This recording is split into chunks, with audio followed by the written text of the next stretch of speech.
nag-aaway na naman kayo? Ito kasi ma, tumitigas na ng ulo. Tingnan niyo yung grades. Halos magkanda kuba-kuba ako sa trabaho. Tapos ayan ang ibibigay mo sa akin? Bagsak? Wow! Magsalita ang mayaman. Kung binilan mo na lang sana ako ng cellphone, edi sana wala kang nakitang bagsak dyan. At kung hindi ka rin tatanga-tangat, gumawa ka ng diskarte, edi sana puro matataas yan. Hindi lang naman cellphone yung dahilan eh. Diskarte, gamitin mo rin yung utak mo ha. Edi ikaw mag-aral. Ako pala eh. Oh ma, kamusta nga pala ang gamot nyo? Nga pala ma, bago ako umalis ay ibibili muna kita ng gamot. Para naman sa susunod na buwan ay may iinumin kayo. Okay lang ako anak. Ang mahalaga ay ang pag-aaral ng kapatid mo. Tsaka ikaw, huwag mo masyadong abusin ang sarili mo. Halos wala ka nang day off. Oh, ayan, nandiyan ka na pala. Kumain ka na ba? Nga pala, di ba tapos na yung first semester nyo? Nasaan na yung cards mo? At saka, kamusta? May babayaran na naman ba sa school nyo? Aba, malamang. Tsaka ate, please lang. Yung cellphone na pinapabili ko, bilhin mo na. Nahihirapan na ako mag-aral. Tamo phone ko, basag-basag na. Eya, alam mo naman na ang dami ko pang iniipon para sa bahay. At saka mga gastusin dito. Hindi ko tinatanong yung pinaggagastusan mo. Ang sinasabi ko, yung cellphone. Eya, kahit cellphone ko sira na din. Huwag ka mag-alala. Gagawa ko na lang ng paraan. Eya! Ang pagkain mo!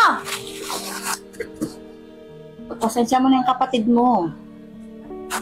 Nasanay kasi yan nung nabubuhay ang tatay mo. Lahat ng gusto niya, naibibigay.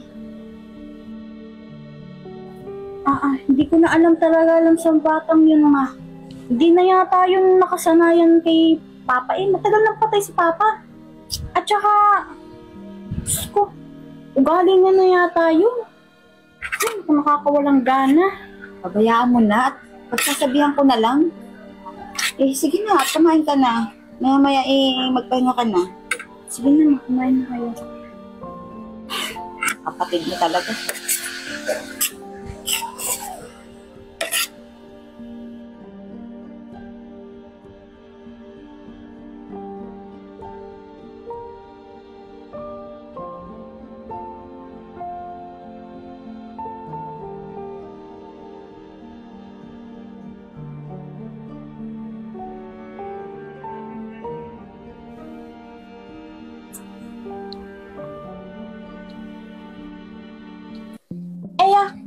Ba't ang dami mo bagsak?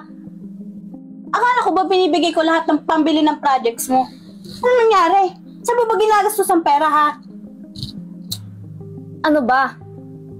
Kailangan ba pati pagbibigay mo ng pera at pambaon sa akin, kailangan mong silipin? Tsaka kung humingi man ako, dun lang yon. Sana, dapat binilhan mo na lang ako ng cellphone.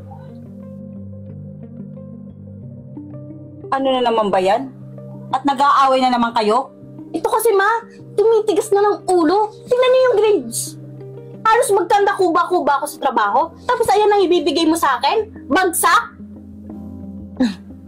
Wow! Magsalita ang mayaman.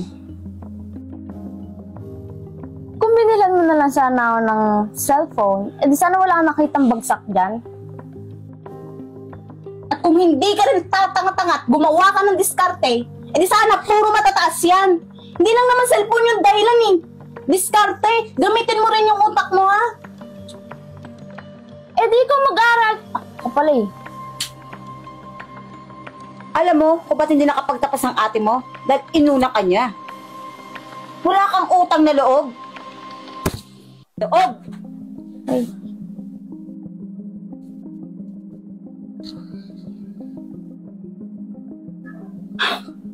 Na-stress na talaga ako. Anak, pasensya mo ng kapatid mo. Maayos din yan. Kausapin ko na maayos yan.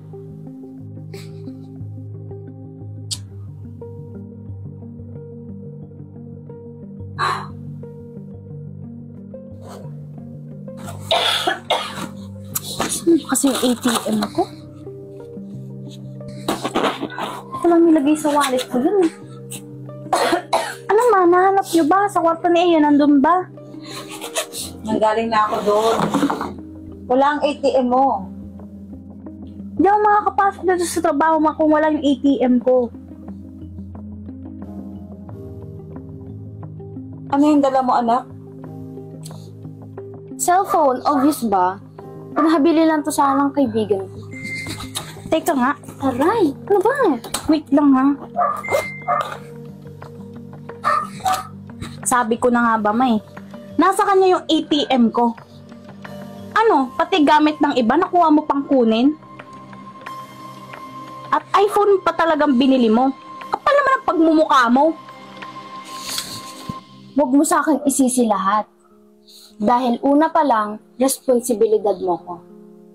At dapat lang na ibigay mo lahat ng gusto ko. Huwag kang sasagot ng ganyan, ha? Bastos ka nakausap. At saka, yan, gusto mo na cellphone? Ha? Gusto mo na cellphone? Yan, oh, sige, isaksak mo sa baga mo. Pero sa susunod, hindi ka na makakahingi sa akin ni singkong doleng, tandaan mo yan. Bisin ka.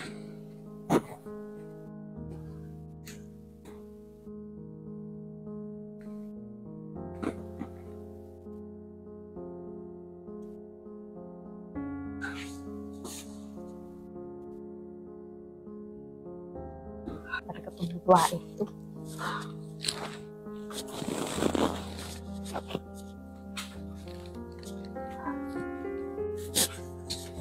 Ay nako, sayang yung trabaho ko. Hindi ko alam kung ba't ganyan kakitid ang utak mo.